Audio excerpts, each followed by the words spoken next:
All right, welcome back. Let's continue from where we left off. Quickly, Cosmos, let me hear your thoughts on Spain. The Spaniards obviously will be disappointed. They had that game in their hand. They let it slip. Some said Diego Costa should probably have remained on the field. I feel so. Against Iran, you want to fancy them? Certainly, you want to fancy them against Iran. I mean, you look at the way Iran is the first team since 1966 in the history of the World Cup that actually won a match without a shot on target. Wow. So, you want to fancy them against Iran, certainly. And Spain, have shown that they can be very electrifying. I mean, Fernando Hierro, I think has pretty much continued with the ideologies of the playing pattern. Of course, certainly. And quickly before we leave this, David De Gea, a lot of people felt he was responsible for what happened to Spain. What happened in that game? Is it enough to drop him? Is it enough, in your own opinion? In my own opinion, no, because David De Gea only made just one mistake. Just one mistake, and any goalkeeper can make such a mistake. So, all right. First goal, second goal, third goal, was no fault of his. Okay. All right. So, Cosmos giving us his perspective on that one. Let's talk about Russia quickly. Ali Abdurrahman, Austin Okon Akpan is ready to fill us in with what is happening. Incidentally, this will be the first time we're having him on sports tonight since the World Cup started. Austin, it's good to have you join us tonight. It's good to be on sports tonight. Good evening, Yemi. Good evening, Cosmos, and to our viewers in Nigeria. Good evening to everyone joining us. It might be morning or afternoon, wherever you are, but it's good to be on sports tonight. All right. Also, let me ask you, I want your thoughts. You've been talking to the fans a lot, but now I want your own thoughts about that game, Nigeria-Croatia. Your thoughts, quickly. I thought there were a lot of lessons in it for the Super Eagles, but one thing that they lacked was belief. I think there was no belief, no self-belief, and the team didn't play with same goal. They didn't show that hunger that we know for a Nigerian team. I wouldn't see that Niger spirit that the fans also talk about. I've sampled opinions, and everyone believes it's a midfield problem. But no, I think it was the entire team. The entire team didn't step up, except for individual displays that we saw maybe from Ogene Tebo and a little bit of Leon Balogun. But when the Nigerian team wants to win, they play as a team. So I looked at it over and over and over again. There was no way the Super Eagles were going to win that one. Tactics were bundled up. There was no coordination, no purpose in going forward. The ball was not moving. Johnny Alu was virtually looking for it all through and never found it. But good lessons from it also. Now they know they need to fight against Iceland. Let me ask you, I know you're not currently with the team right now, but you must have heard something. I'm very sure the boys are not pleased with what happened. So what have you heard? What have you gathered? How are they reacting?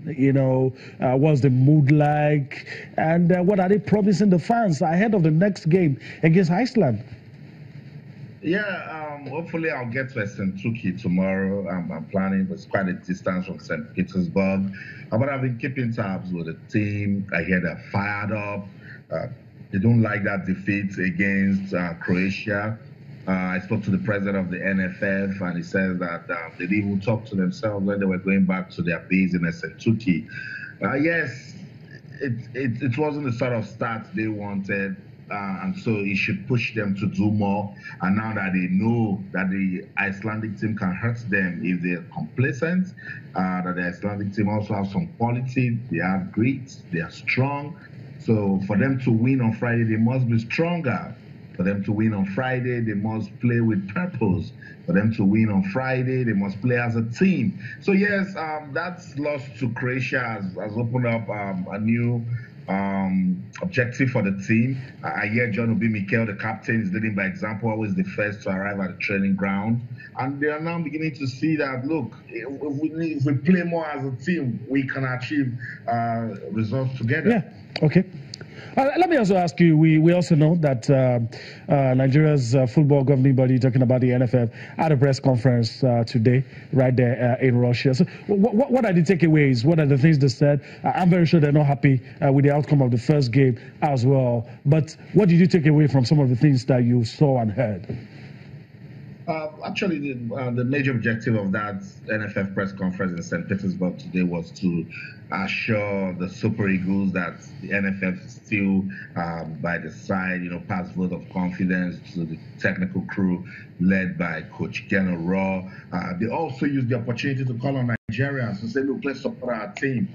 Sometimes it's not how well you start, but the end that justifies everything. That yes, they've lost the match, but this is the time that we need to rally around them. They also, asked that we don't spread bad news about the team. We don't speculate. We don't say, oh, because this one didn't play, that one didn't play. That it's a team, and so if they win together, and if they don't do well, the team also takes the blame. So for the Nigerian Football Federation, they just throw out assurances, throw out promises that look. If this team even beats Iceland, because everybody will say take care of the team, and in Nigeria, when you talk welfare, it's equals to money. Okay. They're saying that they will give them money if they win Iceland. In fact, they lost the first match, they beat Iceland, they're going to get a win bonus. So that should motivate the team. Let's talk in terms of having fans around. We're taking on Iceland. We know a lot about Iceland, that their songs, their celebrations, and you look at both teams. Which of the two, talking about Nigeria and Iceland, do you think we have more fans, more support when the game is played on Friday? Oh, come on, Yemi. The amount of Nigerians in Russia, I think, is bigger than the entire Iceland. Nigerians will come out big time for that match at the Volgograd.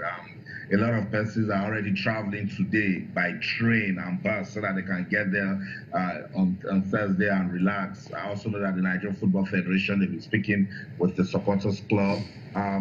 Now they understand the need to support the team more. So yes, you should see Nigerians at the stadium, the supporters club. They will also be there, but FIFA plays the band on the trumpets and the drums, but no, we'll be singing our songs all the way.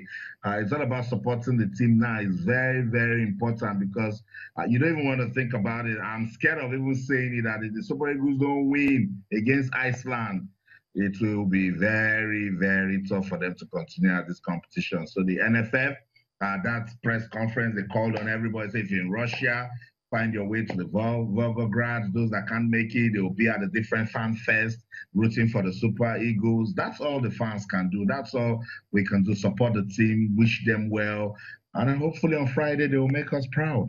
We also know that the team now, talking about the Super Eagles, will be having their own press conference tomorrow. What do you think, that, they'll get to tell people that we don't already know? What are the things that they're likely to, apart from keep supporting us, what are some of the things that we might get to hear tomorrow? I think Coach Raw and the technical will give a lot of assurances. Just help also confidence of the team. They're going to let us know what to expect on Friday. At these press conferences, they try to, put things down a bit because, your opponent can be monitoring. But basically, at that press conference, they're going to, talk about what we should expect on Friday. That's what we're looking forward to. All right, Austin, I want to thank you for your time on the show today. Do go and have a rest. Hopefully, we'll see you again tomorrow. And after the game on Friday, maybe we'll have another chat and we'll be all smiles. Hopefully, the Super Eagles will do justice and win that game. I'm really looking forward to that because we don't win on Friday. Okay, that's a man, Austin Okon-Akpan, just telling us the way it is. All right, some other people have been reacting as well. Let's also, have their views. Some people talking about ex-internationals, journalists, and this time we're talking about someone who has played at the World Cup, played for the Super Eagles, seen it all, done it all. Talking about Ifeanyi Udeze. Talking about Ifeanyi Udeze, talking about the Super Eagles identifying the problems and giving tips on how to solve those problems and ensure that the Super Eagles beat Iceland. So let's listen to Ifeanyi Udeze, what he has to say about the way forward for the Super Eagles of Nigeria. The hunger was not there, midfield problem. You know, what I understand is I see that maybe some players are not played in the right position, you know, which is a very big problem. And also our midfield, they are not really going hard. If you look at them, you can't have a white player jamming you, like hitting you like 4 or 5 times in a game, and you can't even, you know, be strong and hit the player just once. You know, it's a problem because you need to, when you have a midfield, when you're playing against a midfield like a midfield player like Modric and Rakitic, you know, you need to be strong. You need to close the midfield down. We're playing against Iceland on Friday. Very important. Very important. All they need is just to concentrate. Concentrate, talk to themselves, you know, play like a family, help one another. And I know we'll come out victorious in that game. I'm very, very positive. All right, Ifeanyi Udeze. Remember those days? I mean, very solid, sweet left foot. Played the game to the highest level and telling the Super Eagles what they need to do. All right, let's also talk about the NFF. They've been talking as well. They've been, you know, telling us to get right behind the team, back the team. The Super Eagles can still do it. And of course, they're leading by example. They're saying, look, we're still behind the technical crew of the Super Eagles. We believe they can do it, and surely they will be able to do it. So let's listen to the officials of the NFF telling us to, you know, keep the support and keep hope alive that the Super Eagles will get the job done. Solidly behind its coach. Fully behind its coach. Certainly after the match, there'll be discussions as is usual. I'm sure amongst yourself, if I've read it on various fora, where we have lots of people who are coaching the Super Eagles now and giving what we should have played and what we should play. So it's normal that there'll be discussions, but nobody has queried the coach. We have full confidence in him. We believe that he will qualify us for the next round in the same way he qualified us to get here in the first place. People have forgotten that it was the same coach who all of a sudden people think doesn't know anything, who qualified us to get here. We're not saying everything is perfect, and that is the reason why there are team meetings and there's interface. But as for querying the coach, nothing of the sort happened, and I don't believe that it's an issue that we should even discuss. I even understand that the players have agreed that they would discountenance any such rumor and focus completely on the job at hand.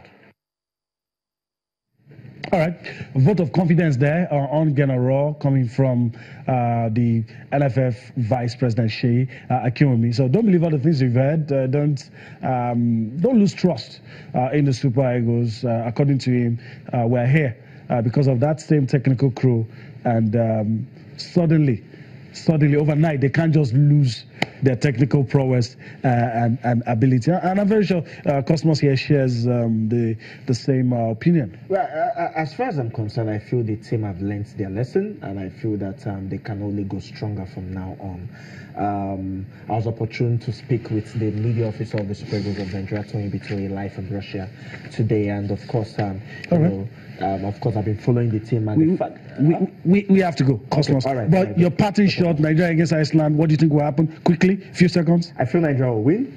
Okay. All right. Let's leave it at that. He feels Nigeria will win that game, and I guess a lot of people agree with him. Cosmos, I want to thank you for your time on the show today. I want to thank you as well, allowing us to be a part of your day. We'll do this again tomorrow. I'm Yemi Adebayo. Bye-bye now.